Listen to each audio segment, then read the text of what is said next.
back to my channel. It's your girl Sharon, aka the Melanin Nostalgic Runner, and we are back again for another. Well, this is a weird video because I haven't reviewed the season at all. Mine's the finale. The finale was nuts. It was crazy, crazy, crazy. And for those who are new here, what I'm talking about is Real Housewives of Salt Lake City, where I'm picking up the review with the reunion because, child, for those who haven't had the chance, definitely check out my Real Housewives Extra video that I have out there.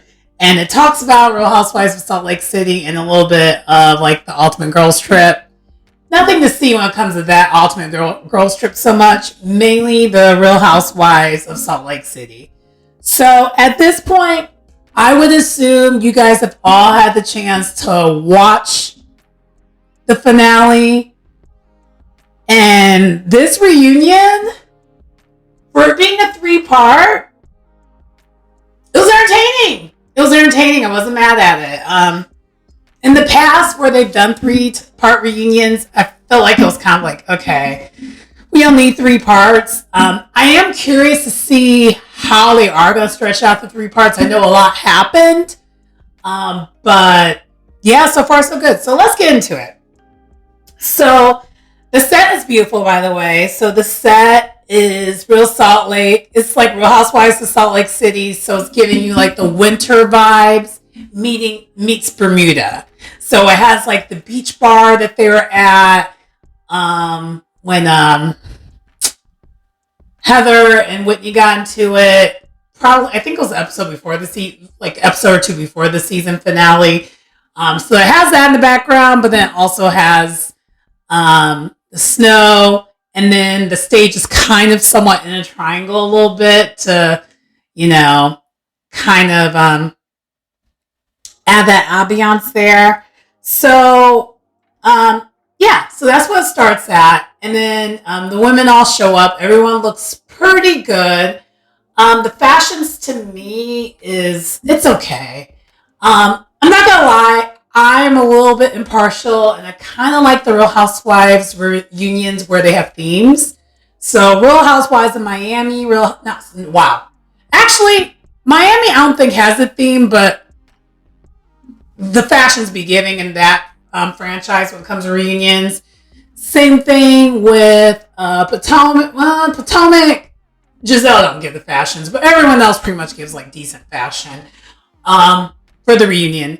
And then Real Housewives of Atlanta, they just be killing it when it comes to the looks, usually. Last season, I wasn't a fan of the look, but you get the gist. So this reunion, there wasn't really a theme. I would say who was probably the best dressed, I would say it was between Angie and... Yeah, I like Angie the best when it comes to what she was wearing. Monica, it was a cute outfit. She looks like she's lost weight. So she came in looking good. It was kind of giving prom a little bit. And then Mary, who's on this show, who's friend of, she hasn't made an appearance yet. So I think I like what she had going on based off the preview. But in this case, we're not going to talk about that yet. But I would say out of everyone, it was them two that I like the fashions the most. No one looked horrible. I'll just say that. No one looked horrible. But anyway, let's get into the actual what's happening. By the way, this is not going to be so long. I'm kind of just going to try to get through it as quickly as possible here. Because again, I'm trying to shorten these reviews. So we went over the set. Okay, so they start with the reunion talking about Jin Shaw and wanting to know how the ladies feel a year later. So last season, Jin Shaw was not there. She actually used to be a cast member of the show. She's the one who's in prison right now, serving federal charges for stealing from the elderly. I mean, there's really no nice way of putting that.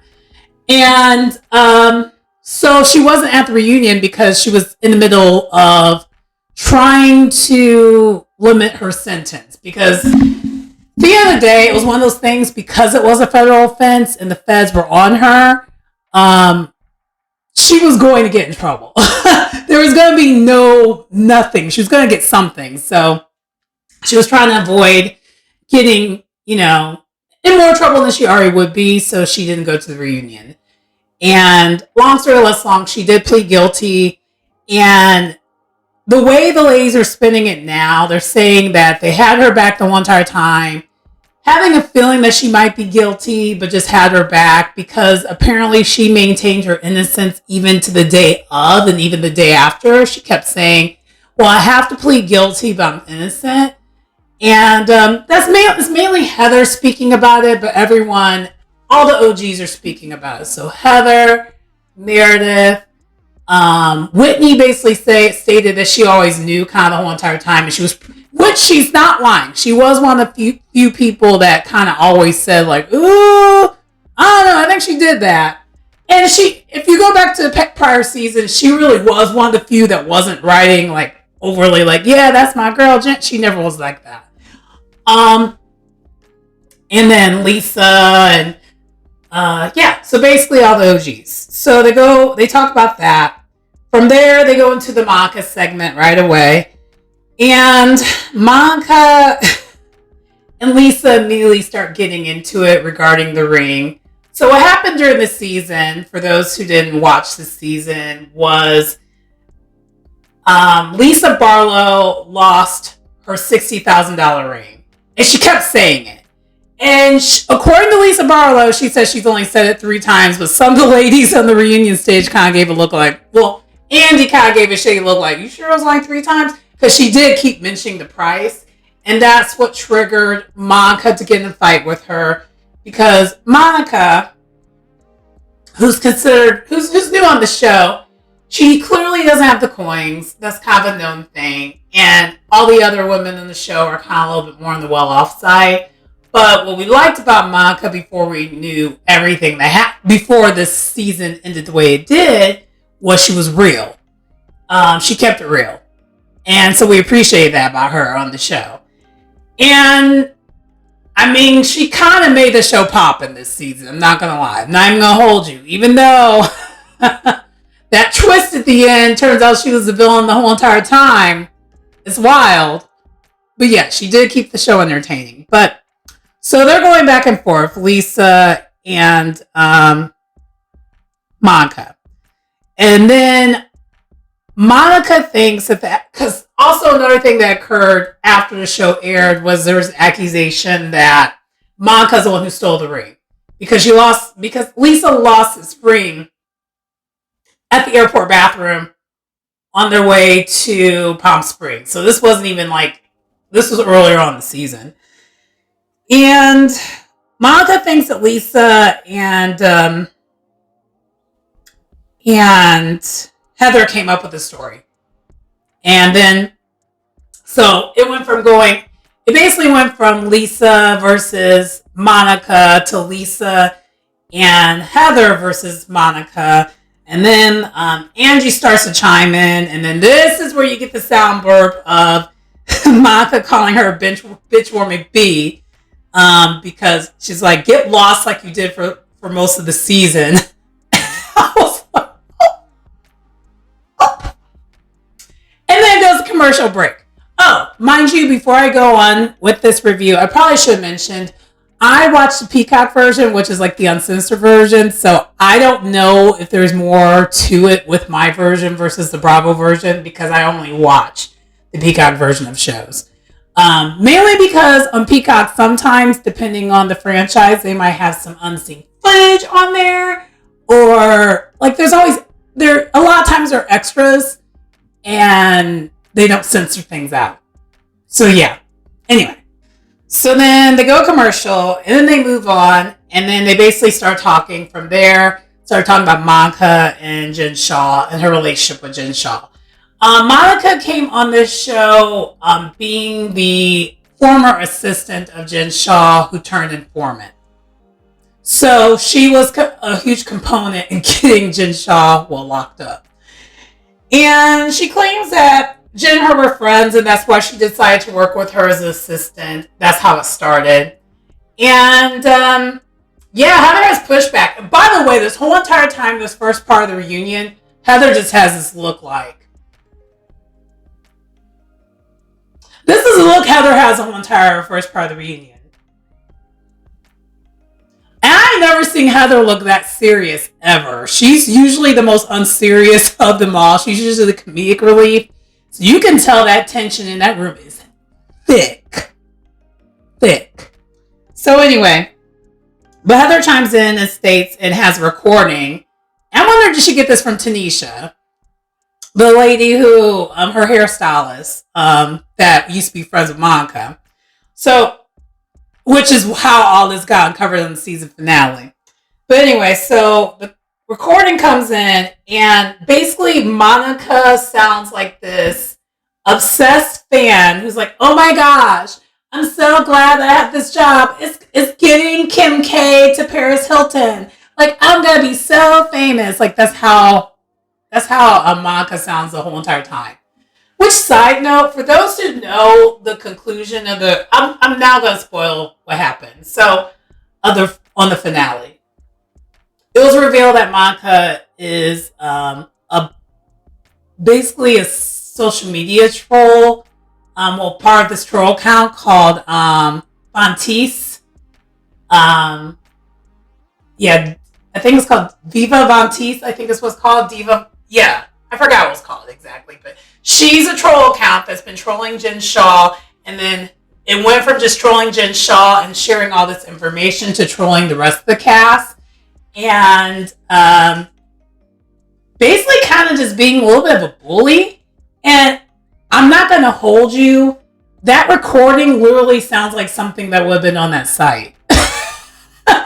So it'll come up later on, I'm sure, in part 2 or 3 of the reunion of who else is involved on this site. But right now, girl, it looks like it's just you. It don't look like it's everybody else. Looks like you are the main corporate of this troll account. Yeah, a grown woman who created a troll account for these ladies, because Monica, I'm pretty sure, is a sociopath. I don't know. Allege. It's just giving that, but my messy behind kind of likes watching this. It's so bad. Because it's entertaining, and I hate that it is, but I'm human.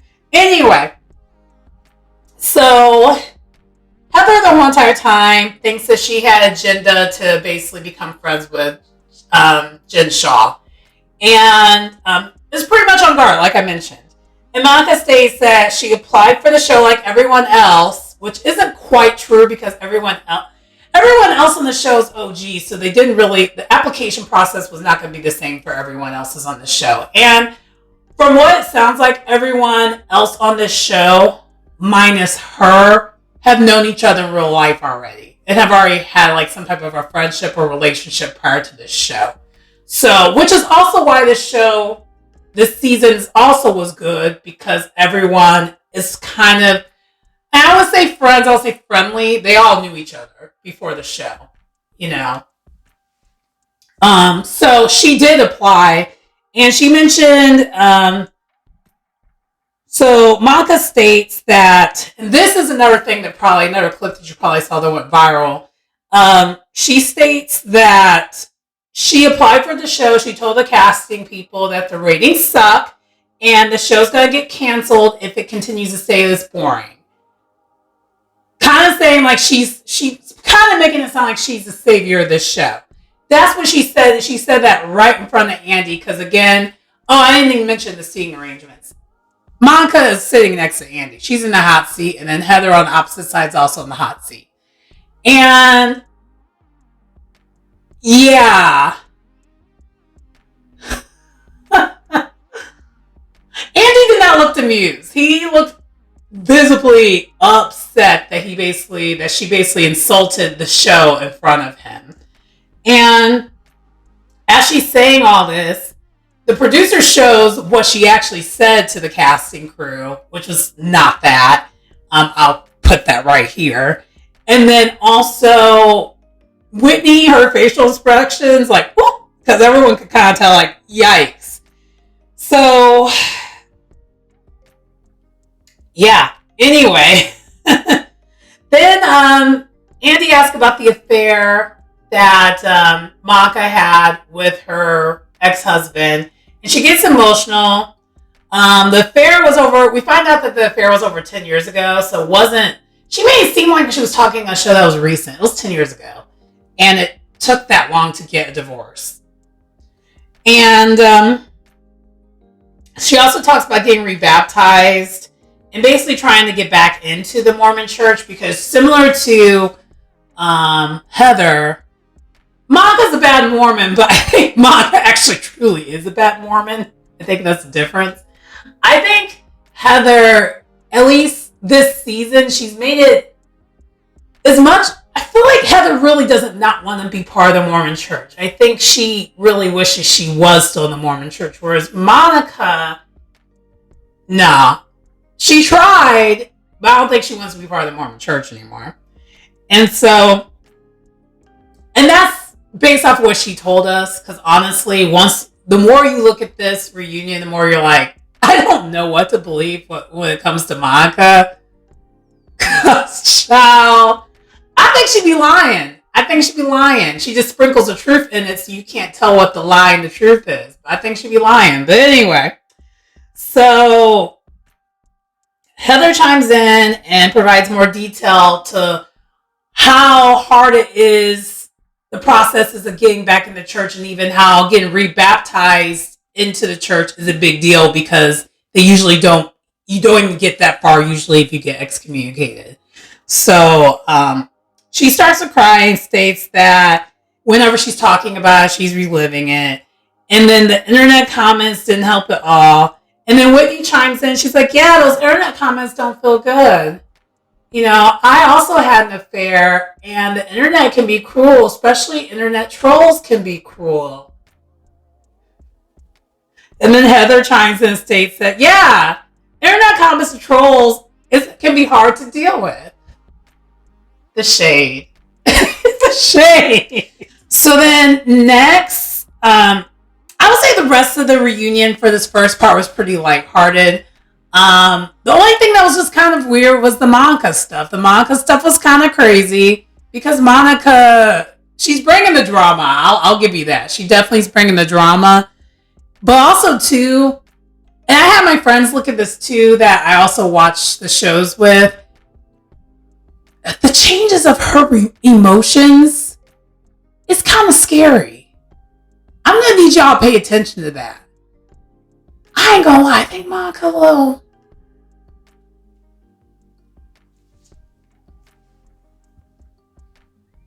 It's weird. To me, it is. To me. And I know that we're watching an edited show, and I know the reunion actually gets filmed all day. But the way it be making her look where she goes from like, it's a lot of emotions all at one time in one interaction, while everyone else is kind of seems a little bit more even keeled when it comes to their emotions. We'll just say that.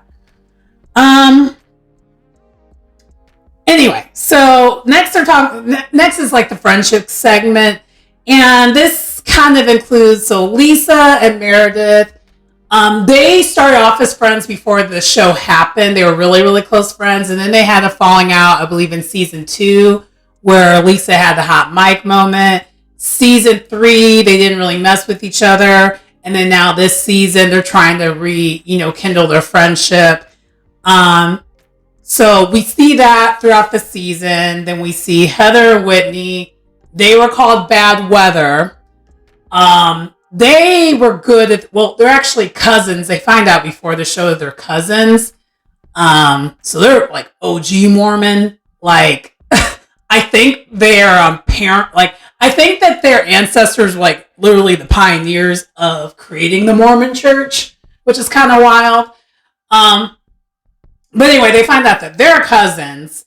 And they used to be really, really close friends. Used to be this duo called like Bad Weather. And they fell out last season. And they tried to be friendly this season, but there's still definitely issues there. They also show clips of Whitney and Meredith trying to like put things behind them too, because they got into it last season.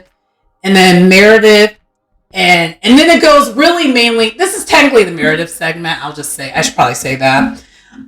It just didn't last very long. But it shows Meredith and her disengagement, how she just disengages. So when it comes to Meredith of this group, Meredith is unintentionally funny, number one. Number two, she also is very much, you could tell she's a former attorney because she is good at deflecting. I know she won't call it that's what she's doing, but child, she deflects. That's what she does.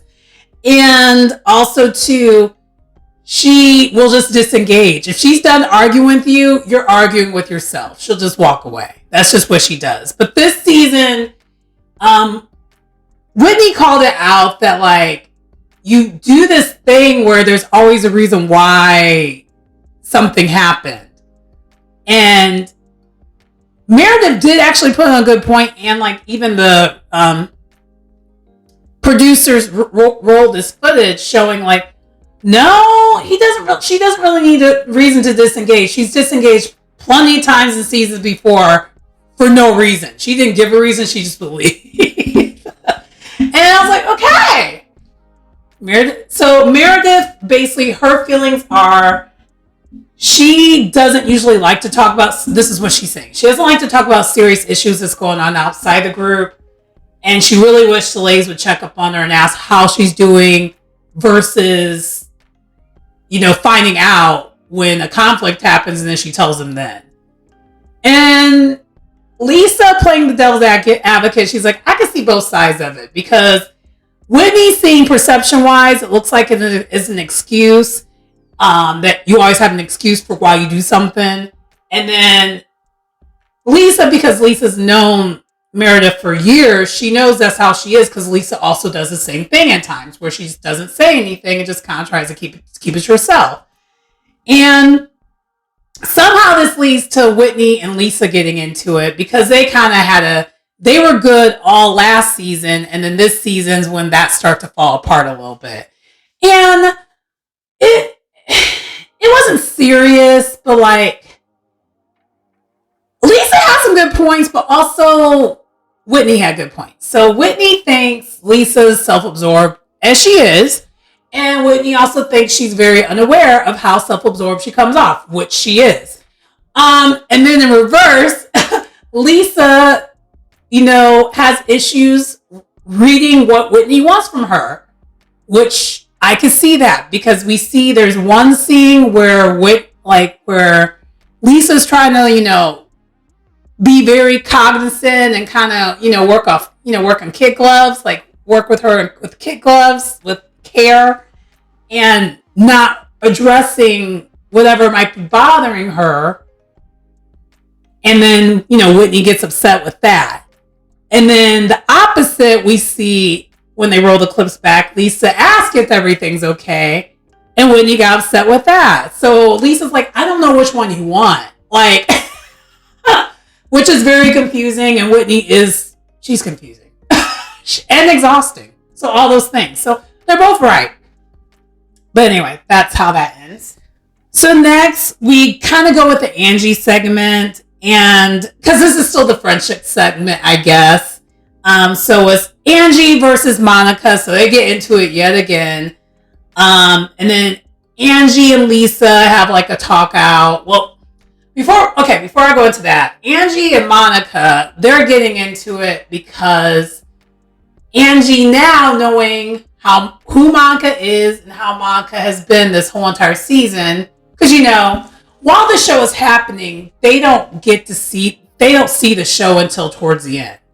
So now, one of the big things that happened with Angie was that a rumor came up about her husband being potentially cheating on her with men.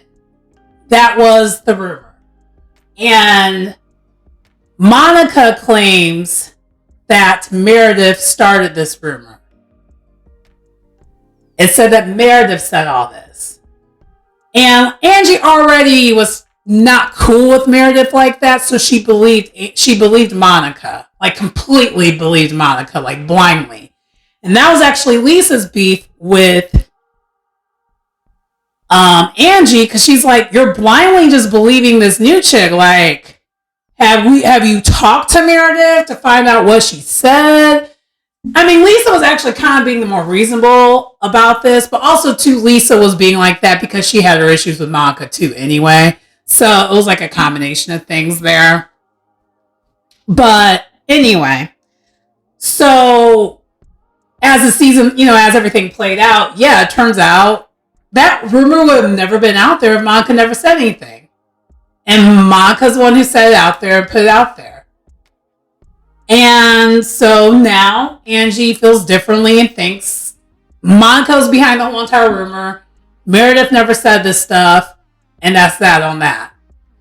Whether Meredith ever did say that stuff for real or not, we'll never know because everything else that transpired with Monica and all the other things. So, yeah. So that's why they're going. That's why they're going at it because. And Angie does say a good point. She's like, the difference is Meredith never pretended to be my friend. You pretended to be my friend and then did all that. So I was like, yeah, point taken. So yeah, Angie was made to work today. For her being at the end, she had a lot to say. I would say out of everyone, Whitney probably said the least on this show. I mean, on this first part of the reunion. And Heather said stuff here and there, but she was very somber and very to the point. And yeah.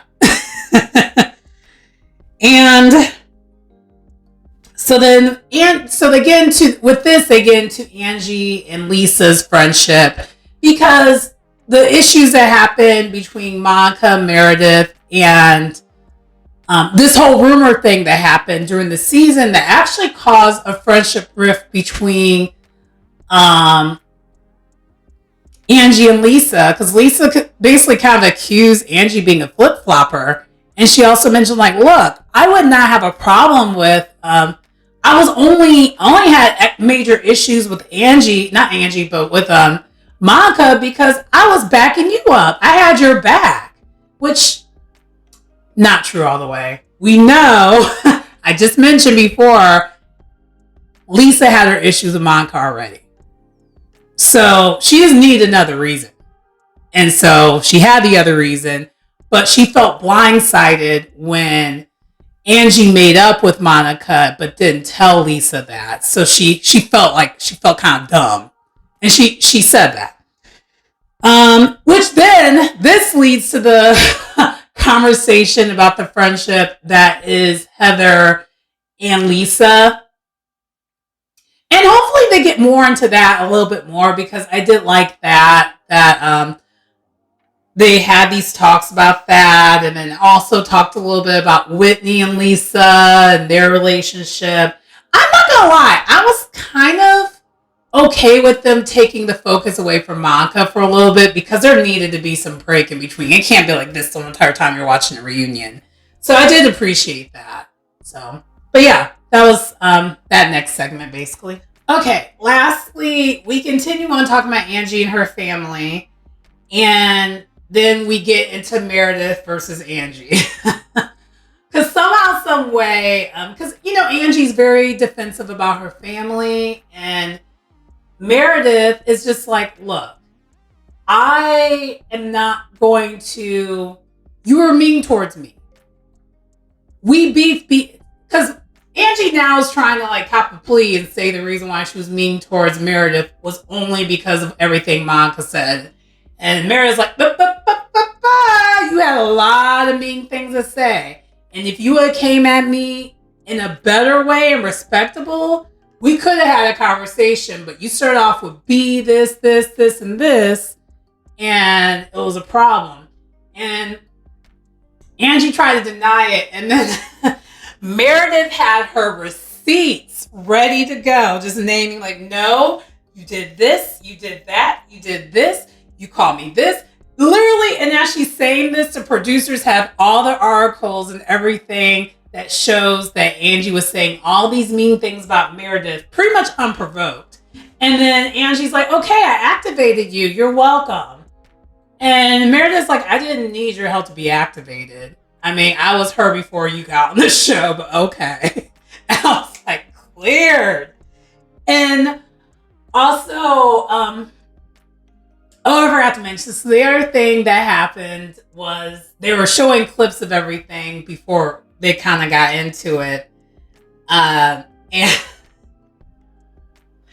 they showed Meredith and her scene where she's like, "You don't want me to talk about your husband," in her British accent, because that was the day where they were at Palm Springs, and at that dinner, for whatever reason, Meredith was talking that whole entire dinner with a British accent. It was so funny. The only thing that was missing that I wish they would have rolled the beaming tape footage of was, "You can leave." Like, it's just... Meredith is crazy. Meredith is crazy, but I love it. Anyway, so this segment, though, now, before we got into them arguing, because they did argue a little bit here. Well, I kind of skipped ahead. They definitely did end up arguing. But also during the reunion, Whitney talked about Justin and how they're doing relationship-wise. They're doing better. The marriage is better, which is good. She kind of goes into details of how she found out the reason why he wasn't wearing the wedding ring was because he gained weight, so he literally couldn't wear it. So now he wears it around his neck in a necklace form. Okay, that was pretty much it with that. Whitney, I ain't gonna lie, Whitney didn't have much this season to talk about. So she kind of wasn't really there during the reunion. I mean, everyone. The reunion was good. I think everyone who's there needs to be there, but I would just say out of everyone, she was probably the least. She didn't talk as much. And Heather, when she did talk, she was mainly only kind of just like, I hate to say this, but she was standing on business. And Meredith talks about her and Seth and how they're doing. And Whitney was just talking about how marriages can be hard also, and how, yeah, monogamy is a hard concept to do. Whitney did try to clarify, say, I'm not trying to be non-monogamous. It's just marriages are hard. Like, I was like, okay, she cleaned it up. And then Andy's asking about Monica and her divorce. Monica's just kind of not really giving much at this point, because I don't think Monica really wants to talk about it. It's very clear she doesn't. And Andy's like, well, you're getting a nice settlement and stuff now. Aren't you happy about it? She's like, it was weird. Her energy, the way her personality switches and her energy switches is very, I don't want to call this lady crazy, even though I kind of already did. I don't want to, but it's such a major change of moods. Kind of similar to how her mom was on the show. I'm seeing more where she gets it from. And maybe she was hiding it when she was still trying to be friends with these ladies. But now during this reunion, I see it. And it's like, yikes. Anyway. So then Monica versus Meredith happens again. And I already kind of went over Meredith going after Angie and, them going at it with each other. I do want to know what your thoughts are. Who do you think won that little showdown during the reunion? Meredith or Angie? I think they both just had... I feel like they just both kind of cleared each other. And Meredith, when she on. She can clear you. So I don't know. Let me know what you think. But then the episode ends with Monica versus Angie going at it yet again. And I mean, just... yikes. I will say this. Regardless of how you feel about Monica, she's bringing all the entertainment on this show. And also... she's taking on literally every single one of them by herself. Because ain't nobody on her side. From the preview, it looks like Mary might have her back. But that's because Mary wasn't part of the mess like that. But we'll see. But everybody else, they're trying to go after her and it's not happening.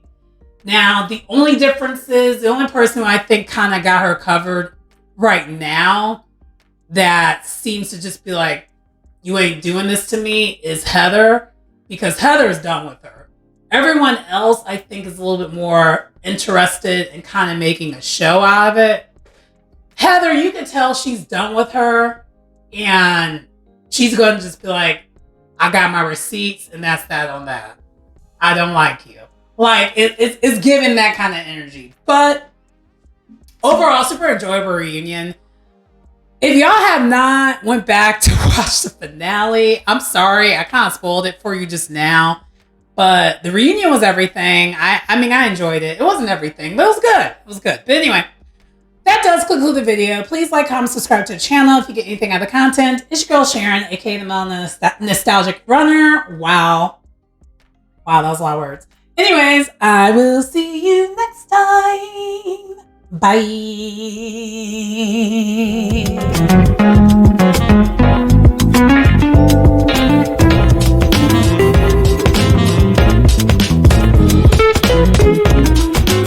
Hi there. Welcome again to Melanin Nostalgia Runner channel, YouTube channel. My name is Sharon. Today, the series that I wanted to present to you all is the Train With Me series. Thinking about doing this training series, I was going to start when I started training for a race, and right now I'm actually at tail end of training for a race. I have a race coming up pretty soon, but